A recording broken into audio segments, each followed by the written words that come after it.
Right, I promise you the title of this video is not clickbait. I was wrong. You cannot mix low end on speakers, and I will explain why. Unless you have this one fundamental thing nailed.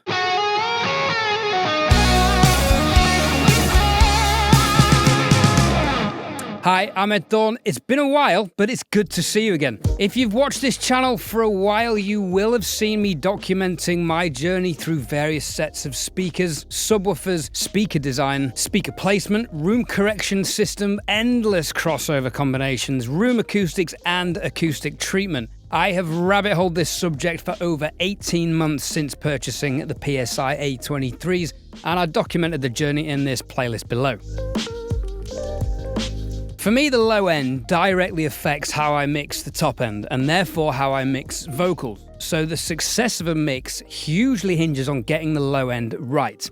Fundamentally, the low end is often a problem because low frequency sound waves are so long that most rooms are not physically large enough for the full length of these sound waves to be fully reproduced. For example, a 40 Hz sound wave is 28.3 feet long. That's 8.6 meters. Most people are mixing in rooms half that length. Small rooms offer less space for the sound to travel and dissipate, which leads to standing wave issues. Peaks and nulls in the frequency response result in an uneven bass response and ultimately a loss of intelligibility in the low end. This, of course, applies to all frequencies, but as I've said, the low end is of paramount importance to achieving a good foundation for your mix. The unfortunate reality is to control these frequencies, you need one of several unrealistic or very expensive options.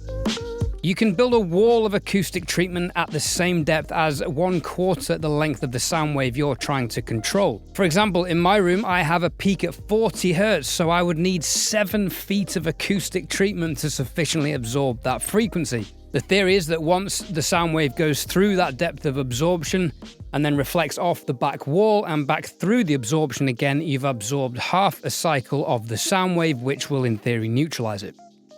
7 feet is about 2 meters, which I can't afford to lose in my 5 meter deep room, so this is unviable. Alternatively, you can buy expensive Helmholtz resonators to neutralize problematic frequencies, or buy the PSI AVAA system, which to its credit does work remarkably well, but at $3,000 a unit and likely needing 4 of them in my room, it was a no from me. Of course, room correction software could be the answer, but any kind of frequency and phase alignment processing comes at a price somewhere else. In my extensive testing of many of these systems, as documented in this video, the low end still remains subject to room acoustics regardless of processing. Windows are also a good option because Windows naturally let low frequencies out of the room, but this is not very good for your neighbors.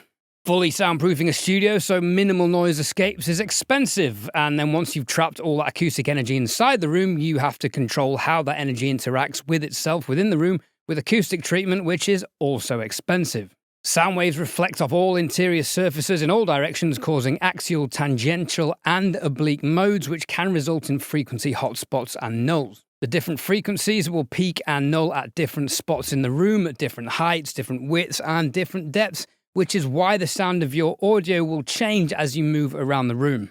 Try this now for yourself. Stand up from your listening position, walk around the sides of your speakers, walk around the back, and listen to how much the low end varies and fluctuates in amplitude. Now, most producers and bedroom mix engineers get round this by default by not having a subwoofer and often having speakers that can't reproduce frequencies below 50 Hz. For example, popular speakers like the Neumann KH120s or the Yamaha HS5s only extend down to 54 Hz and don't produce sub-frequency content. Now, each room will typically have a low-end energy activation threshold triggered by high sound pressure levels, beyond which low-frequency issues compound and cause problems. Now, this is a good opportunity to note that SPL is a physical measurement of sound intensity, while volume is the subjective perception of loudness. SPL quantifies how loud a sound is, while volume refers to the perceived loudness. And although small speaker drivers can produce a high perceived volume, they typically don't produce high sound pressure levels and load the room with as much energy as large drivers. This became really apparent to me when I tested the Ex Machina Pulsars, which are incredible speakers, against the Amphion 218s. And I've documented why smaller drivers, specifically in an MTM orientation, work better than large diaphragm speakers in acoustically compromised rooms in my Amphion 218 review here. Now, the sharp ones amongst you will have spotted that I have speakers which go down to 39 and 30 Hz. And you're wondering why I don't just use smaller speakers. Well, this is a good suggestion, except I've only just realised all this after spending lots of money on these systems. And the point of this video is to help you avoid making the same financial decisions that I did and to hopefully save you some money. Also, they're really great speakers and I want to keep them. And actually, there is something in the positioning of smaller speakers which brings them closer to the desk proximity and the MTM format working much better, which also means these are the best options for my room. In our search for mixed translation, which Paul Third and I have documented on the Working Audio Tools podcast, Paul has introduced me to the Hifiman ANANDA NANO headphones. The Nanos are like putting a set of PMC speakers on your head. The transient response and detail is ridiculous.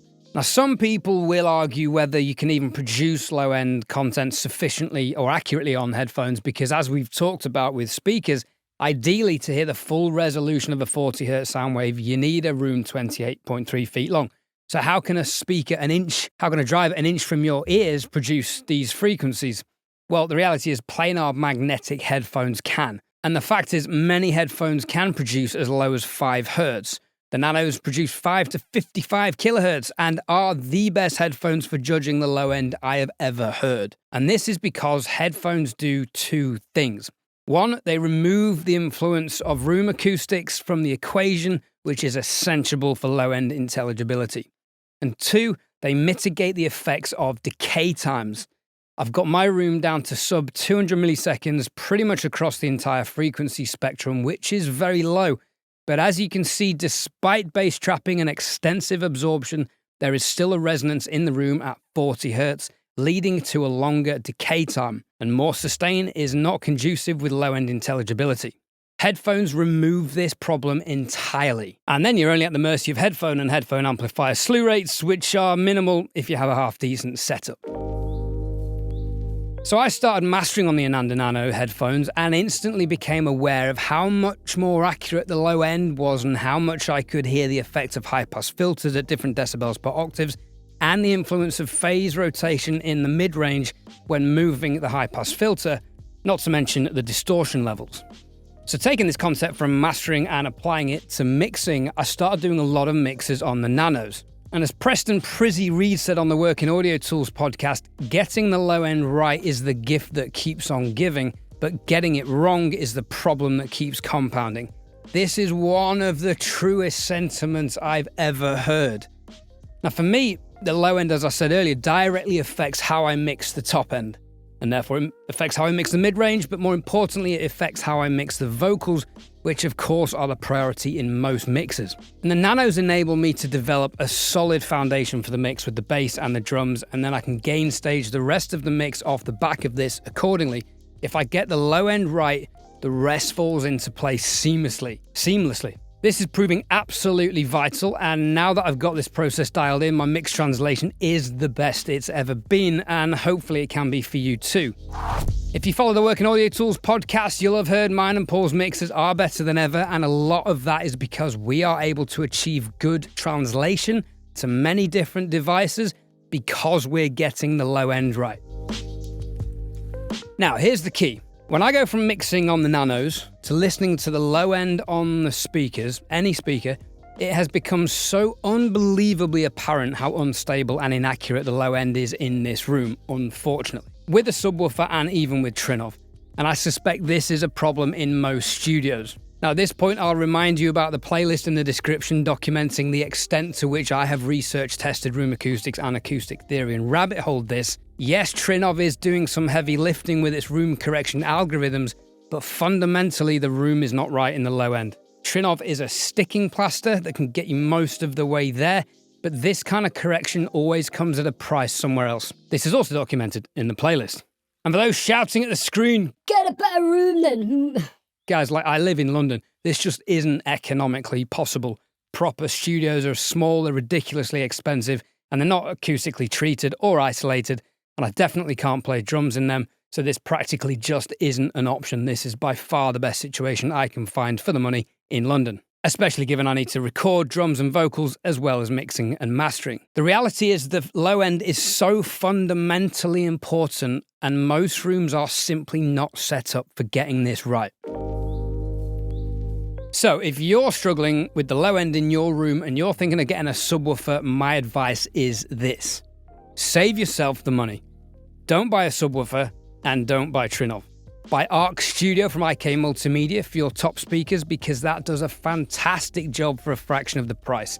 And get yourself a good headphone amplifier.